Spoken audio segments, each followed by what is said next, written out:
Good morning or afternoon. Today I want to talk to you about portfolio evaluation, given constraints. We always have constraints like capital or something else, normally capital though.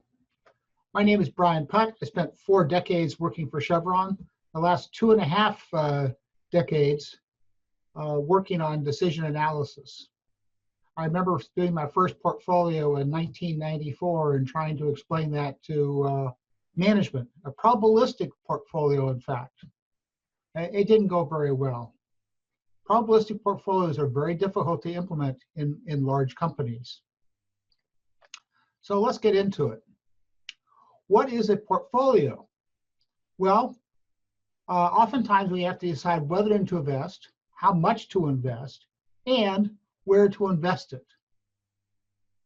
Now, a good portfolio depends upon the 6 elements of the DQ spider.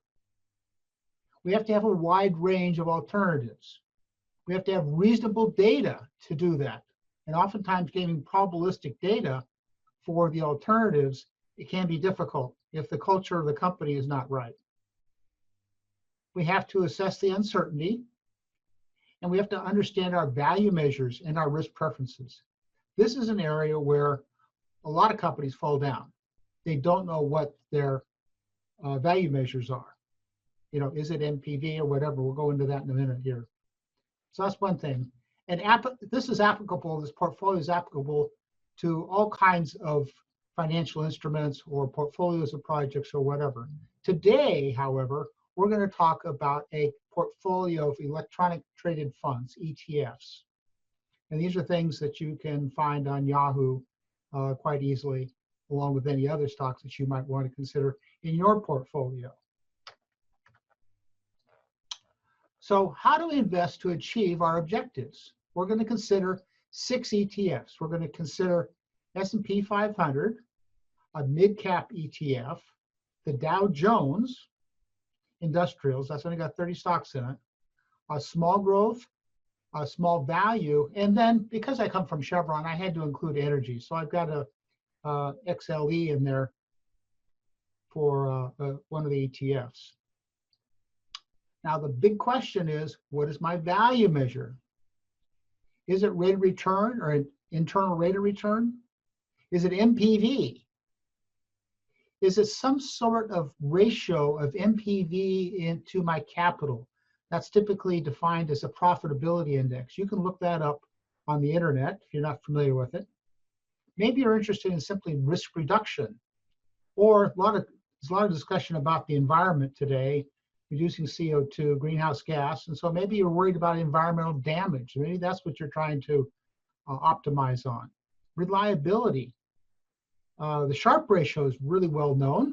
I'm not sure how many people actually use it, but I guess there are probably people that use it for stocks. And then, let me throw out another alternative, which is to maximize the NPV 10. Why NPV 10? Well, NPV 10 is the lower tail of a distribution, and so we really want to increase that value. If I increase that value, I've gotten rid of the downside tail. We're going to look at this a little bit closer later. So what are the qualities of a good decision? First of all, I have to have a frame. What am I going to study? Am I just going to study ETFs? Am I going to study oil stocks? Am I going to study just stocks and not mutual funds and ETFs? I have to understand what I'm going to do. How big is my portfolio? Is it just one country? Is it the whole company? Whatever it might be. I move clear values and trade-offs up higher. If you started over here, I start with the appropriate frame. Once again, understanding your values as a company is very difficult, particularly understanding the trade-offs with risk. We talk about risk tolerance here, but you know, I don't know how to actually measure the risk tolerance. I can show you the uncertainty of various alternatives through cumulative distribution charts, and from that, the decision maker has to make a decision. Okay, is that too much risk for me or not? But I think it's more a gut feel by looking at graphics rather than coming up with some risk tolerance number that you throw into some utility curve. We need to have meaningful information, and we're going to get that from Yahoo and have some historical stock data. I'll show you that in a minute. And we have to have alternatives. Well, we got 6 stocks to look at, 6 ETFs, and logical reasoning. And so through the simulation, we will have that logical reasoning. We're going to have historical data that's going to be used and a commitment to action. So hopefully by the end of this video, my client, Alex, will have a commitment to action to make some investments. Now, people talk about the downside. I want to minimize the downside. Well, those fine words, but what does it mean? So let's look at this distribution down here. Here's a distribution. So if I said, let's reduce the downside, what is the downside? Is it the probability of loss? So here, there's a 45% chance of losing money, if you will, okay? I could have the mean loss. What's the mean loss? The mean loss is this area down here below the 0 line. So if this line here went down this way rather than straight down, the mean loss would be larger. We could talk about the deviation from the mean. This is typically called the standard deviation. We could talk about the probability being less than the expected value. Well, here's the expected value. It's at 52%. So it's a 52% chance of being below the mean. Well, that's probably pretty common. A lot of things go to a normal distribution, but not all. I mean, this is not a normal distribution, but it's still got a mean at the around the 50th percentile. We could talk about the mean of the outcomes when less than the expected value. So we could talk about this area here under that's less than the mean. That's another option. Or we could talk about the probability being less than some arbitrary number. I just picked 1,500. So you could pick, say, hey, I want to have 1,500 out of this. And so what's the probability of being less than that number? So you really need to understand if you're trying to minimize risk, how are you defining that risk? So we're going to do this analysis using a resampling technique. And that's how we're going to incorporate uncertainty. We're going to use prior history. And what we can do is we can pick a decision policy, or if you will, a portfolio, and we can use the resampling to tell us what is the value of that portfolio, what is the risk of that particular portfolio. And we're going to use data from 2001 to 2016. So we've got 16 years of history, which covers a bunch of downsides, down years. All right, and that'll be how we're going to do the analysis. So let me talk a little bit more about resampling. We could, if we wanted to, exclude periods that we think are unlikely to repeat. Well, that's the black swan. Oh, that's a black swan. That's not going to happen again. Well, that's probably where you make a mistake. I really think you want to include all the data. However, if some of the years, for some reason, you had missing data, you maybe want to eliminate those. But I wouldn't discount the down years or discount the up years because they could repeat again. Include periods that we believe are characteristic of the future. So we have rising interest rates or interest rates falling. And then for each trial, and we're going to run, I think, 1,000 trials here, we're going to sample 5 years from this list, and they're going to represent what happens in the forecast, our 5-year forecast. But we're going to do that 1,000 times. So we're going to pick five independent years 1,000 times, and that represents the forecast. And these are going to be percentage changes year on year. So the SIP-Math model has got a lot of features. It gives you complete flexibility to specify the portfolio. You have transparency in the results. You have automatic updates of the results with changes of inputs or the decision criteria. The results get consolidated on a dashboard that can be modified by the user requirements.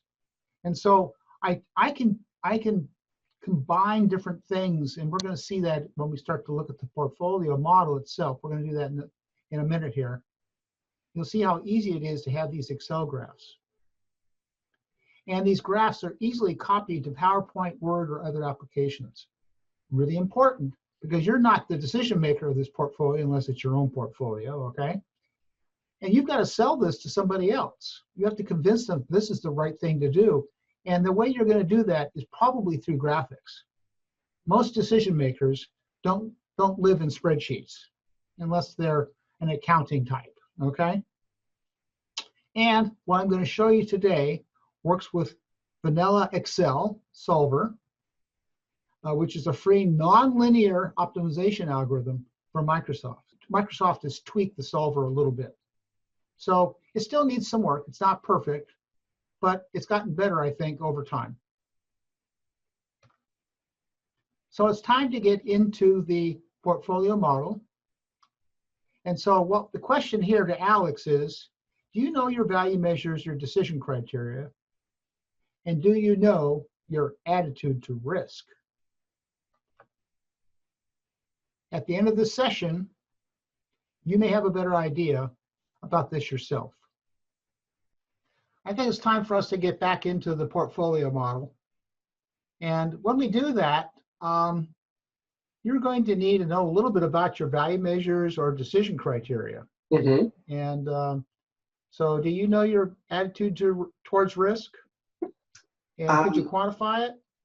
I'm willing to try. Let's see how it works out. I know. Well, so people should not feel bad if they don't know their attitude towards risk or quantify it, because it's something very difficult to do. Even myself, I couldn't give you a number, okay, for my risk attitude.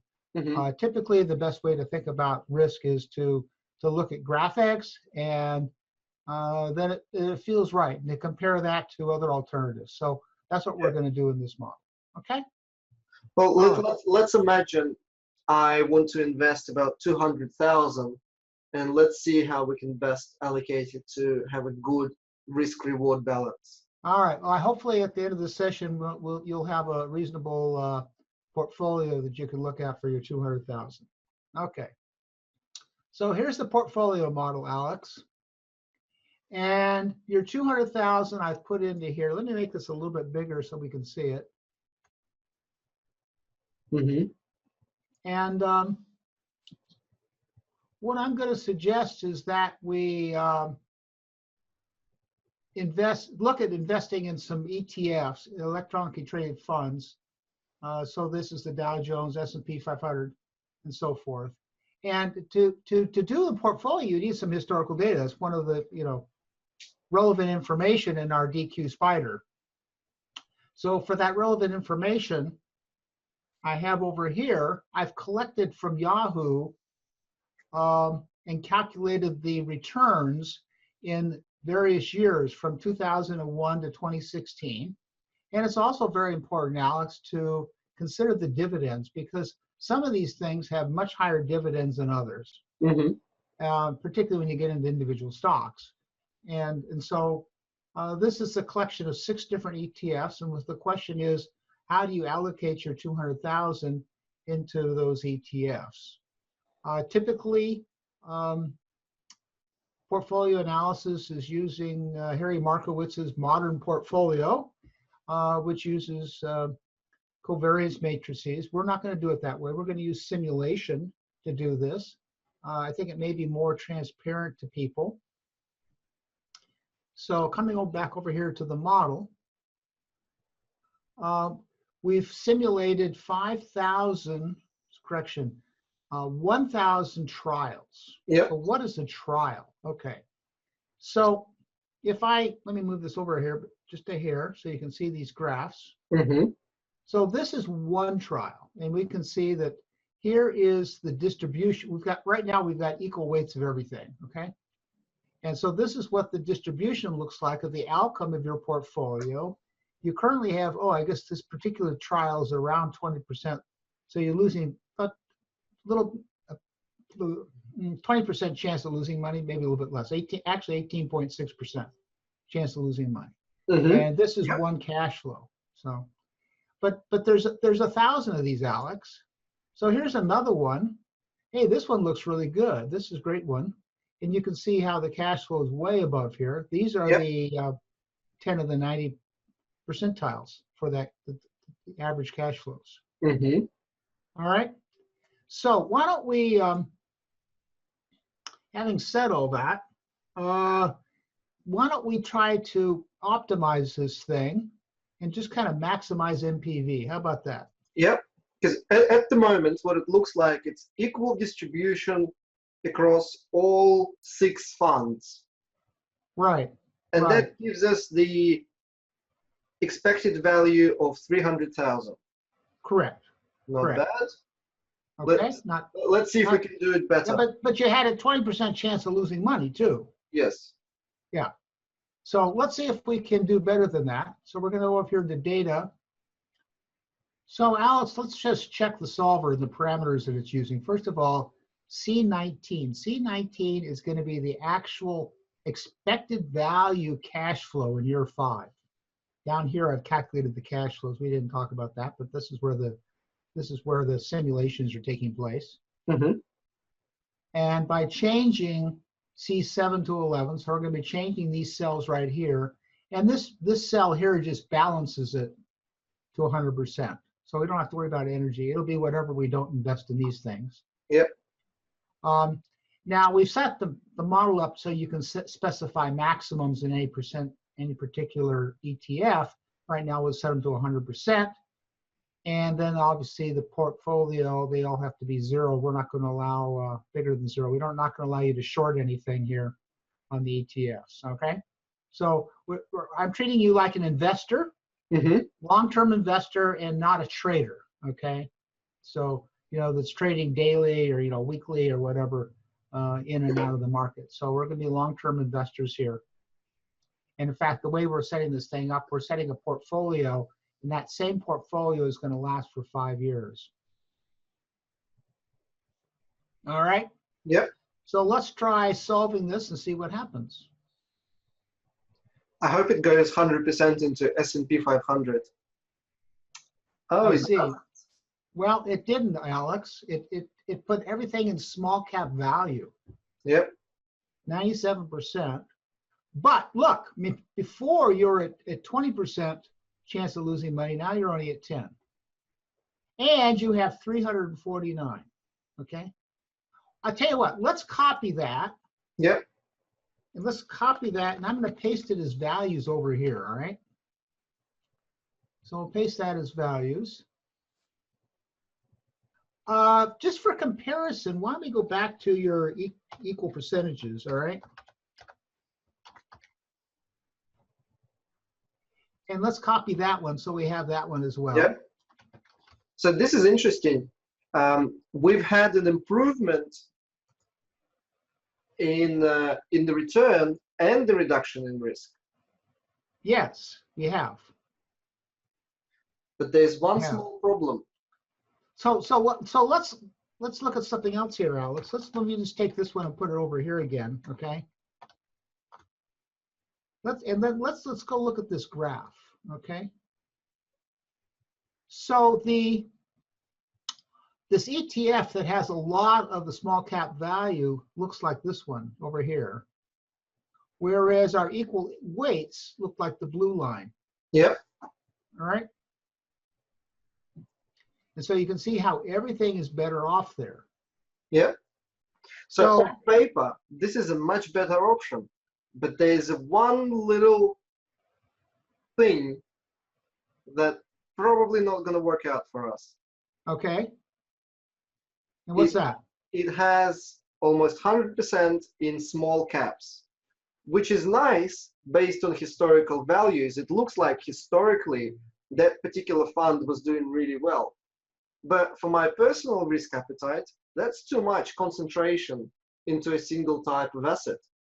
So I probably would want to limit the amount allocated to small caps just so I can diversify not only within each of the funds, but also diversify from fund to fund as well.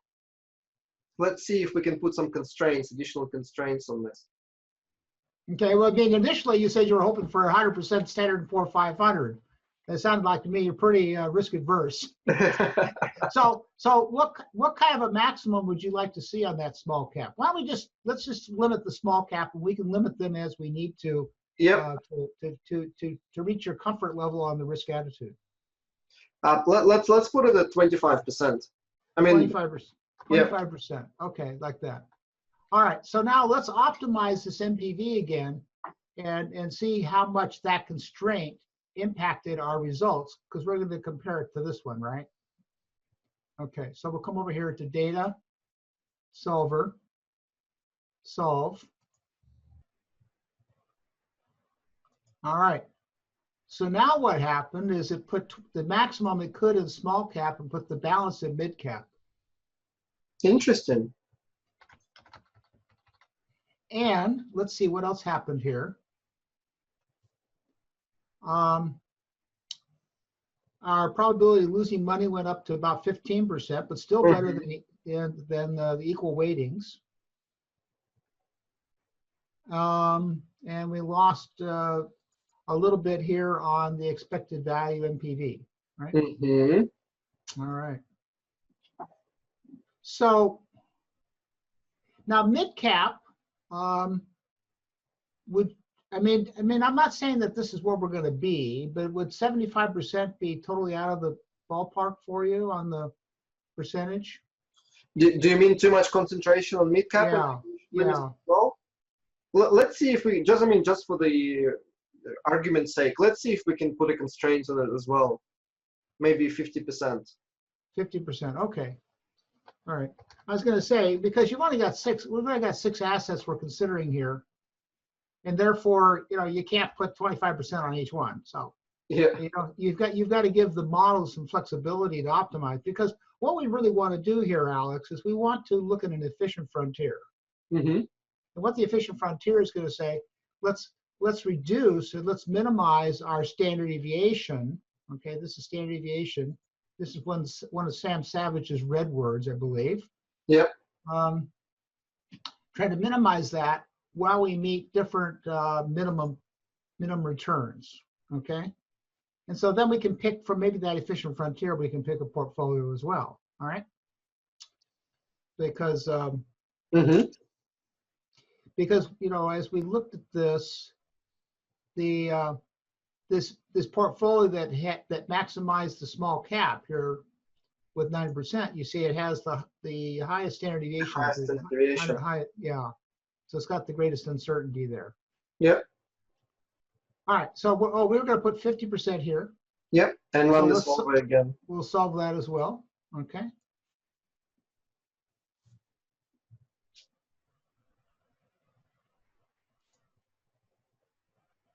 So took everything else and put it back in energy. Okay. Well, out of all places. Coming from an oil company, I needed to include oil as one of the options. All right. So, but these are nice returns. 10% return with dividends. Now this is with dividends. Yeah. Mm-hmm.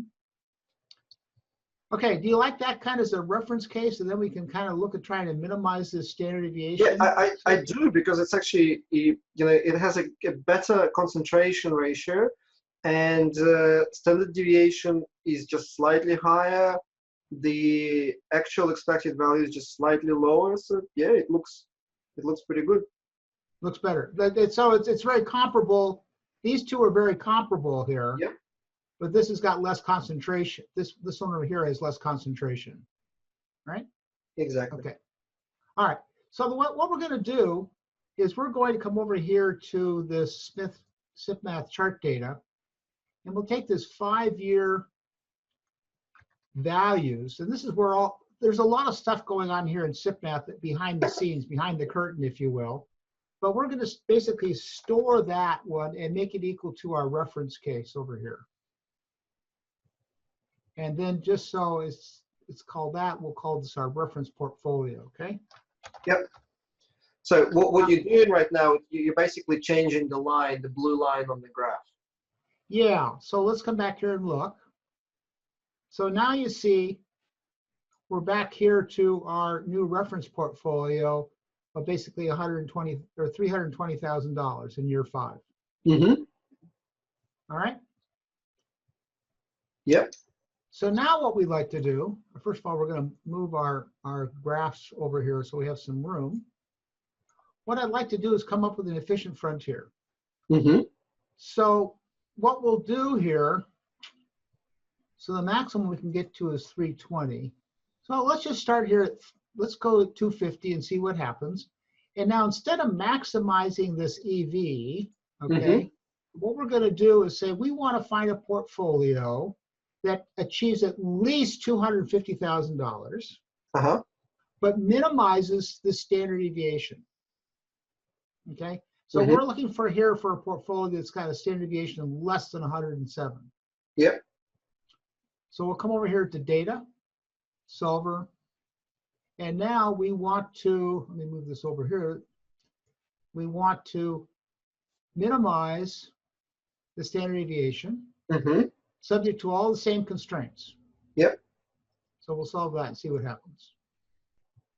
So one of the things you're trying to do with these models, wow, you put everything into Dow Jones. That has the lowest standard deviation based on historical data. To which I would probably say exactly the same. I want a little bit more diverse. Well, yeah, but I mean, you're. Let's come back over here. Oops, what happened here? Let's. I guess these. Let me ungroup these things.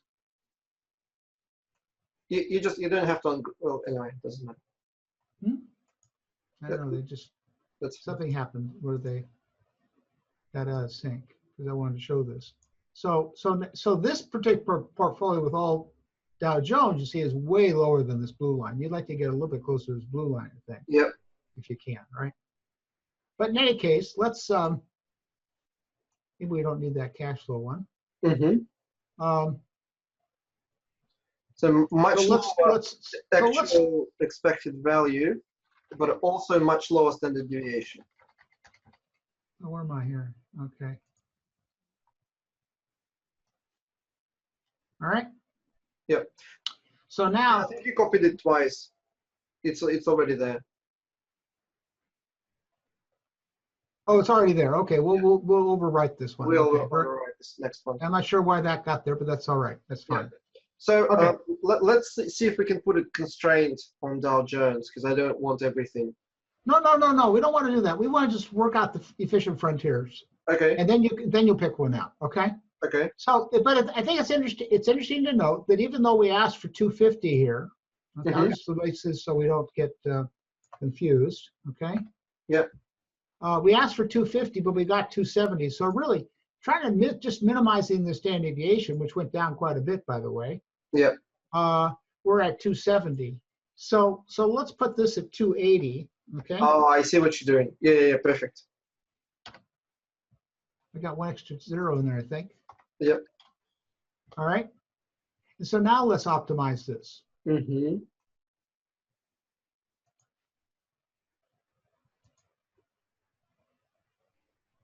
So we don't touch the constraints. We're just trying to aim for higher minimum expected value while minimizing the standard deviation. So now you see, we told we wanted to do 280 minimum. Yep. And we got 280. So we'll plot that point.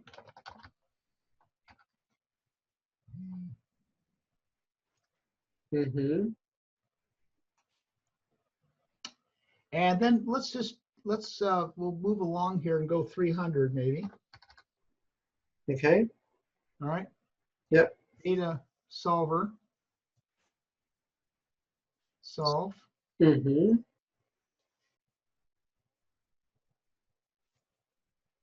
Oh, nice.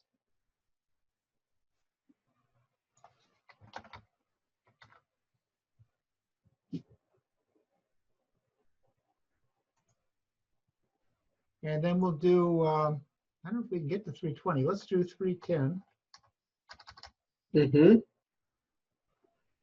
I think we can go up to 318 or 315. Okay.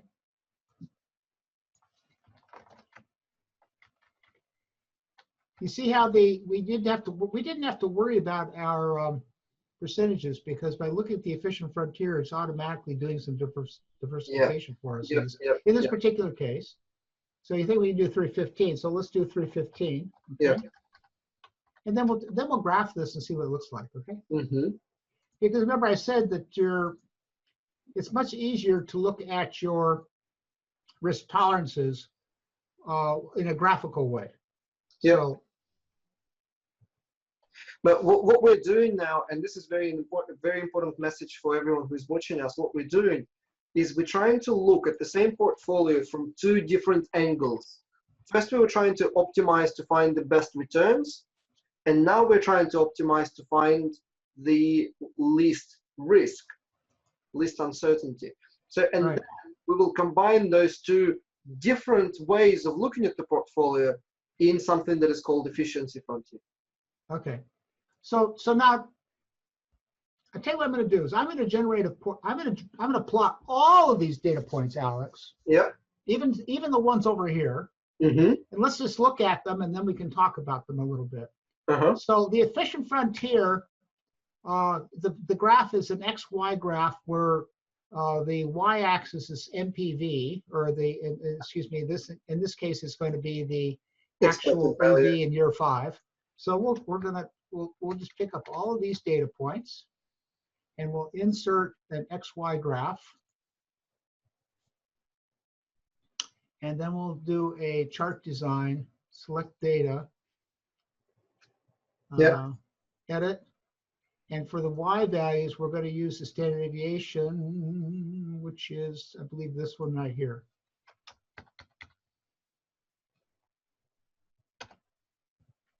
Okay. And so we can see it better. Let me just format this a little bit.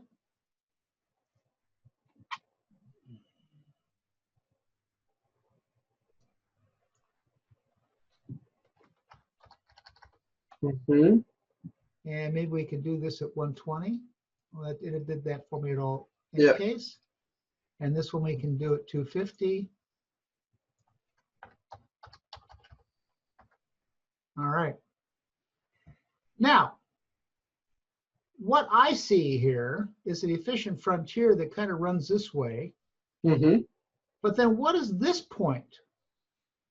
Well, this point here is this one case where we had more than 25% of the small cap value. Yep, this was before we switched on constraints. Right. So really that's a different animal, and you would have a different efficient frontier, Alex, if in fact you allowed things to be more than 25%. Yep. Okay. So we can get rid of that particular data point by hiding it. And well, I guess I'm not exactly sure how I'm going to do this. I'll tell you what. Let me just do it this way. This is. Oh, I know. Excuse me. Take it back. I know there's a better way to do this. So what I'd like to do is I'd like to add.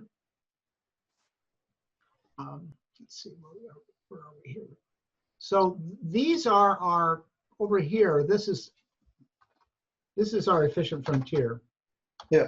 Well, is it this one or the next one? Because this one was 75% into. This was before we put the second constraint of 50% maximum. You're right, Alex. So it starts right here. Yeah. Okay. In fact, you know, if we wanted to, we could probably move that over and be fine. But we're all right here. So now, if I wanted to put a line through these data points, what I could do is come down here and let me move this slide over this way. And then I can come over here and add, select data. I'm going to add a series, and the X values are the standard deviations, which are these numbers here. Really? I think the efficient frontier actually starts here, maybe. Because here's where we started with the 320. Yeah, yeah. Yeah, there. Okay. And the Y values are the NPVs, which are here. Mm-hmm. Here. Oh well. It's because there's 1 plus. Yeah. I deleted that. And we're doing NPVs. So the NPVs start here.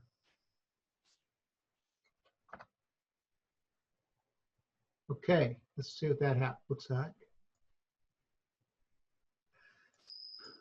Okay. And then to make that a line, what we're going to do is we can select on that. That happens to be the right one. If I hadn't, I could go up here to format and select the proper one. And then we'll do a format the data series, change the series chart type. And series 2 is going to be a line like that.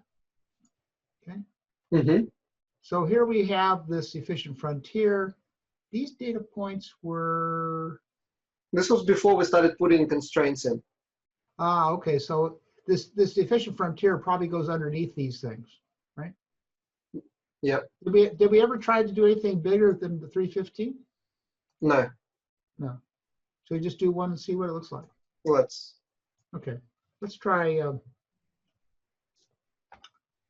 318. How about that? I don't know what's going to work here, Alex. Come on, get out of here. Data solver.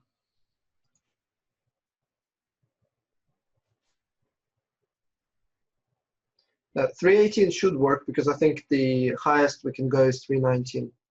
Okay. All right.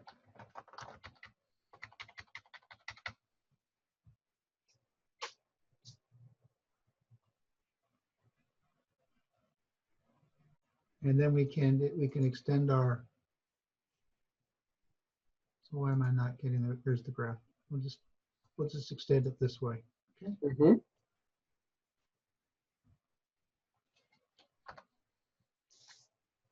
There's our. This guy's still. That's kind of really right on the efficient frontier, I guess. So now, Alex, the question is, where do you want to be on this efficient frontier? Mm-hmm.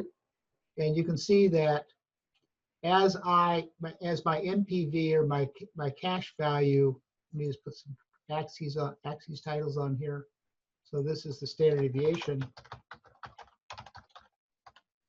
And this is the cash flow year 5. Or cash, this is actually the value. That's expected value, yeah. Yeah, value year 5. Mm-hmm. So as I ask him more, and it's actually expected value too. Yeah. Let me put that. As this expected value increases, I have to take on more and more risk. Okay, the slope is getting flatter here as we go. So you need to pick a point. So whether you're happy here or happy back in this area here. Yeah. So this is what risk management is all about. It's doing the calculations and showing the decision makers not just one ultimate or the best solution, but actually showing a number of solutions to the decision maker and let the decision maker decide what kind of relationship he wants between risk and return. Right. Because on some days, maybe I'll choose lower standard deviation with lower return. On other days, maybe I'll choose higher standard deviation with higher returns, depending on what my kind of strategic objective is. So another point down here, the probability of losing money. As soon as we get into, and I think we decided that the efficient frontier in J started in J, yep. And this we're going to delete here just so we don't confuse viewers here. Once we get to here, the probability of losing money is about the same all across. I can't distinguish between all those. Yep. So there's still risk, which is also a very important message. No matter what we've done, there's still risk of losing money. but we've Yeah. tried to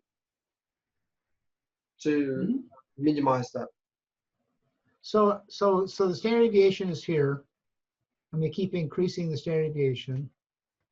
Now, one thing about the standard deviation considers both the upside and the downside. So it's actually trying to eliminate our S curves.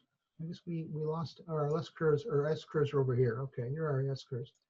So the mean over here, is probably right around here in the P50, but it's trying not only to minimize this downside, but it's also trying to minimize this upside. Mm-hmm.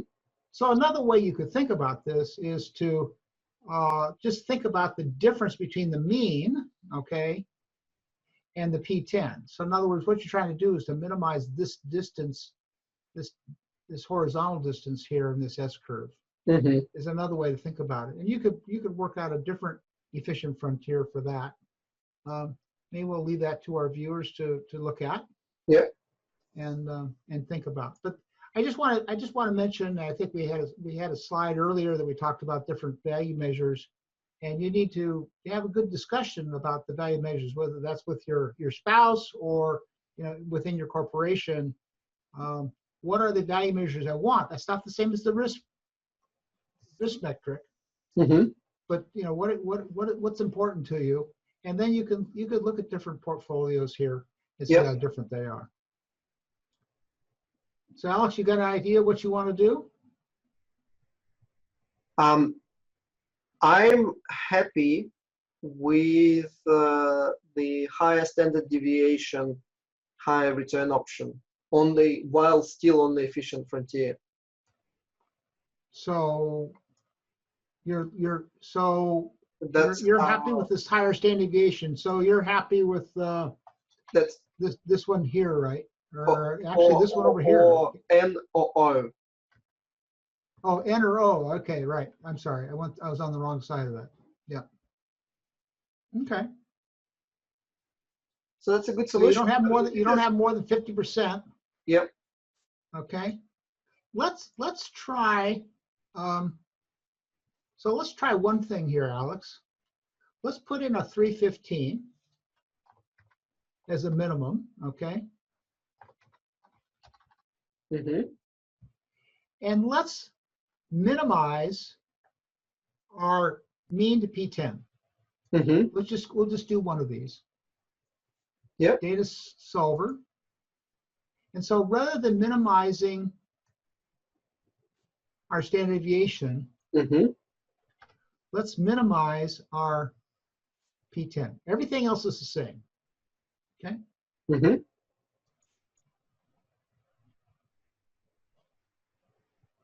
So what we're trying to do now is we're trying to minimize the downside.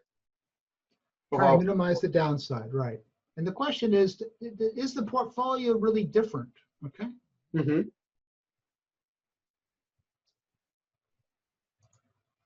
So I bet the 315, and let's just move this stuff over here a little bit. Yep. And we'll copy this. You can see how by laying my model out this certain way. I'm going to put it over here so we. So this downside is a little bit better than this one. Mm-hmm. And the portfolio is effectively the same. Yeah, it's very close to option. Very close. Yeah. So Nice. That doesn't seem to have much of an impact. But it may depend upon, what are the ETFs are, and what are the standard deviations, and are they so forth and so on. But what is important is we've used risk analysis to first take guesswork out of the decision making. And then we don't have to regret it. We don't have to rely on our intuition and gut feel. We don't have to feel uncomfortable about making this decision. Right. And then the second takeaway is that our final portfolio looks very different from what I originally anticipated. Yeah. Okay. And so you're still kind of in between these three, maybe something on that. These two being very similar. Mm-hmm. Yeah. So it depends on, you know, if I could get, I don't know if this is right guidance right now or not, but you know, energy is kind of those underperforming sectors right now in the stock market, U.S. stock market. So maybe you want to consider a little bit higher energy since the rest of these look to be about the same. Mm-hmm. So so there's always going to be these subjective things, this other information that comes into your decision making that's not really included in the model. Yeah, absolutely. Well, I mean, and we have to make this, you know, very, very obvious, is that all of this analysis is based on quite limited historical data. So we're really just showing for for illustrative purposes. Sure, and you know, there's other types of small cap growth and small cap values that you could look at as well. Yeah. That are characterized that way, but they have a different portfolio, right? Mm-hmm. And so they may look different, and there's all kinds of things to consider. You know, how long the manager's been with them, and how long the fund's been operating, and things of that nature as well. Exactly. So, what an interesting concept here is, how close did we get? Well, remember we set up this reference case here is this black line, and we've picked a portfolio that's almost identical to it. Mm-hmm. Okay. Yep. All right. Very good, Alex. So coming back here to the slides.